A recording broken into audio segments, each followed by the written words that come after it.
Karena sedang sangat cinta, maka yang jelek kelihatan bagus.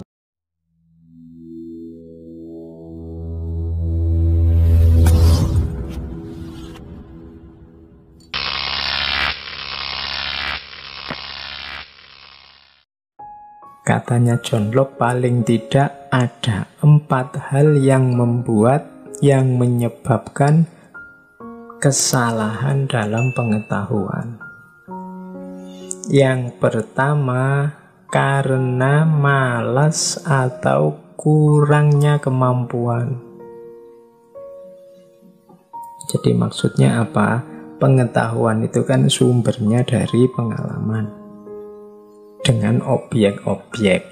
Kalau orangnya malas, tidak mau melihat objek secara serius dan utuh, atau orangnya tidak mampu mencerna, memahami objeknya secara benar, ya akhirnya pengetahuannya jadi keliru. Istilahnya John Locke, masih want of proof, masih butuh bukti lagi. Kalau tidak melihat beneran, mencermati beneran dengan serius, ya kemungkinannya bisa keliru.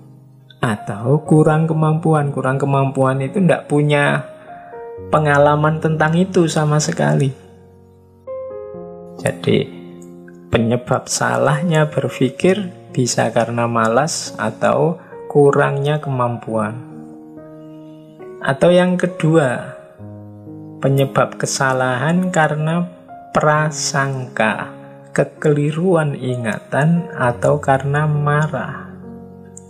Kalau yang kedua ini salah memahami karena kondisi mentalnya. Mungkin karena sangat marah, mungkin karena lupa, mungkin karena dipenuhi oleh prasangka-prasangka. Jadi akhirnya salah memahami. Karena sedang sangat cinta, maka yang jelek kelihatan bagus. Nah, itu ciri yang kedua. Kesalahan memahami karena sangat cinta. Karena mungkin kadang-kadang kita karena sangat marah. Jadi karena kondisi emosi yang tidak stabil, sehingga pemahaman bisa keliru. Yang ketiga, kesalahan juga bisa karena salah tanggap terhadap apa yang kita pahami. Salah tanggap itu keliru ide yang kita pakai. Jadi kamu mengandalkan ide yang kamu miliki, gagasan yang kamu miliki sebelumnya bahwa batu itu pasti berat, padahal kenyataannya enggak, realnya tidak. Nah, ini namanya salah tanggap. Ini juga penyebab kesalahan dalam berpikir. Yang keempat, kesalahan juga bisa terjadi karena kita mengabaikan atau tidak peduli terhadap kualitas-kualitas.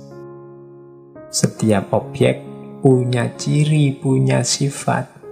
Kalau kita mengabaikan sifat-sifatnya, ya berarti kita keliru memahami objek itu. Nah, akhirnya apa? Dengan gaya berpikir seperti yang diajukan oleh John Locke tadi, kebenaran yang diajukan dari proposisi-proposisi empiris harus diuji secara korespondensi. Jadi kebenarannya adalah kebenaran korespondensi. Kebenaran korespondensi itu kebenaran kesesuaian antara ide dengan kenyataan, antara proposisi dengan kenyataannya. Jadi kalau ada orang ngomong A, kenyataannya memang A enggak. Nah, ini namanya uji korespondensi. Kalau saya bilang, hari ini situasi sedang hujan deras loh. Nah, coba dicek, di luar hujan bener apa enggak? Kalau ternyata hujan, berarti yang saya omongkan benar secara korespondensi. Karena omongan saya cocok dengan kenyataannya. Jadi inilah alat untuk mengukur kebenaran empiris tadi, kebenaran yang hasil pengalaman. Saya melihat batu besar yang menghalangi orang lewat. Loh, itu mengujinya ya coba kamu cek di mana sih batu besarnya, bener ndak sih menghalangi orang lewat. Kalau ternyata oh ya itu batunya, tapi ndak menghalangi orang lewat, masih cukup kok kalau orang mau lewat, batunya tidak terlalu besar kok. Nah, ini cara membuktikan semacam ini berarti menuju pada kebenaran korespondensi, kesesuaian antara pernyataan dengan kenyataannya. Oke, baik.